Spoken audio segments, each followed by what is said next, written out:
अब हर जगह आपको एआई नजर आ रहा होगा और हर रोज नए नए एआई टूल्स आपको दिख रहे होंगे। एआई जो है वो बहुत तेजी से इवॉल्व हो रहा है और ये सिर्फ एक टूल की हद तक नहीं है।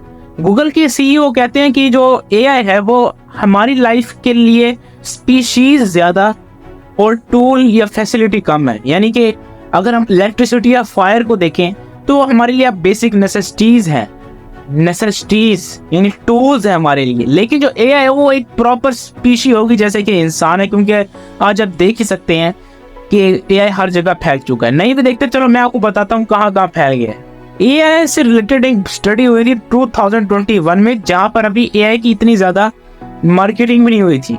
और उस वक्त स्टडी कहती है कि जब तब अभी इसका नाम नया नया आया था तो तब ही बहुत सारी ऑर्गेनाइजेशन ने कम से कम एक फंक्शन में एआई को यूज करना शुरू कर दिया था। ये 2021 की बात है और अब 2024 है। ये 3 साल पुरानी स्टडी है।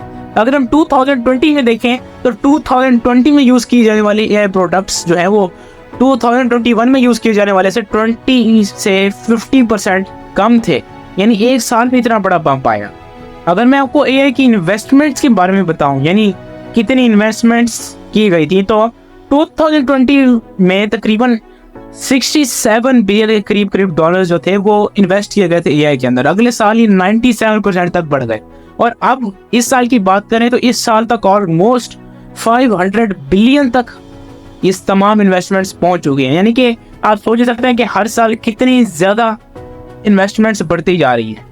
ये सुन के आपको शायद बहुत हैरानी होगी कि हम ये सोचते हैं कि जो एआई वो एक मॉडर्न कॉन्सेप्ट है और इन्हीं सालों के अंदर अंदर ही आया है। लेकिन मजे की बात है ये 1950 से है, ये कोई नई चीज नहीं है। हाँ, चीजें बेहतर होती गई हैं और मशीन लर्निंग टेक्निक्स एडवांस हो गई हैं, लेकिन ये कॉन्सेप्ट मौजूद है। और 1950s में भी एआई सिस्टम्स थे जो कि चेस खेलने के लिए और मैथमेटिकल प्रॉब्लम सॉल्व करने के लिए उस वक्त यूज किए जाते थे और तब से ये चीजें एवॉल्व होती आ रही हैं। हाँ, जनरल पब्लिक तक अब चीजें ज्यादा अवेलेबल हुई हैं तो ये इसकी जो मार्केटिंग है वो ज़्यादा आसान हो गई और अक्सर अब मैक्सिमम लोगों को एआई का पता चल गया।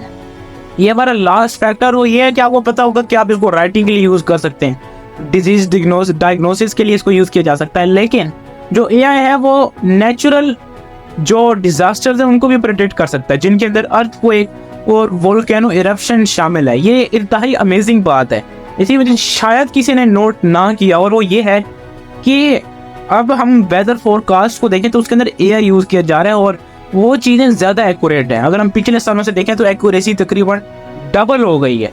इस दरमियान कोई भी नई सैटेलाइट या कोई भी नई जो इन्वेंशन है सैटेलाइट से रिलेटेड या वेदर फोरकास्ट से रिलेटेड वो एक्चुअली नहीं की गई। सिर्फ और सिर्फ एआई इस गेम के अंदर आया है। तो दोस्तों आज हम अपनी वीडियो को यहीं ख़त्म करते हैं। अगली वीडियो में मिलेंगे, तब तक के लिए बाय।